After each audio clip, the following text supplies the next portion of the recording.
नमस्कार मंडळी, मी नेत्रा गोतपागर. माझ्या यूट्यूब चॅनेलवरती तुमचं स्वागत आहे. आज आपण जाणून घेणार आहोत छत्रपती शिवाजी महाराजांचा जीवन प्रवास. छत्रपती शिवाजी महाराज हे मराठ्यांच्या स्वराज्याचे संस्थापक होते.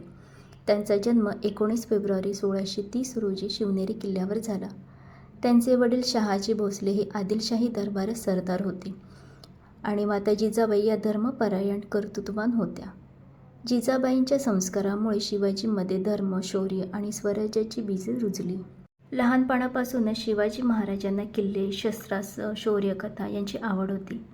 दादोजी कोंडदेव यांनी त्यांना शिक्षण आणि युद्धकलेचे प्रशिक्षण दिले. अल्पवयातच त्यांनी हिंदवी स्वराज्य स्थापण्याचा निर्धार केला. 1645 साली त्यांनी तोरणा किल्ला जिंकून स्वराज्याचा पाया रचला.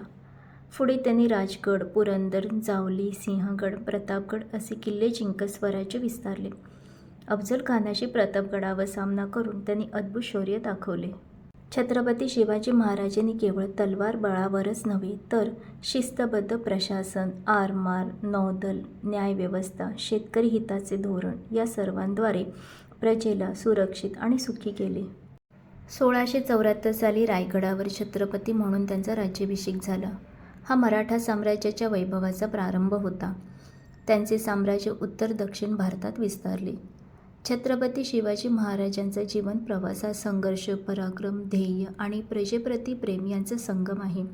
1680 मध्ये रायगडावर त्यांचे निधन झाले, पण त्यांचे कार्य व विचार आजही प्रेरणादायी आहेत.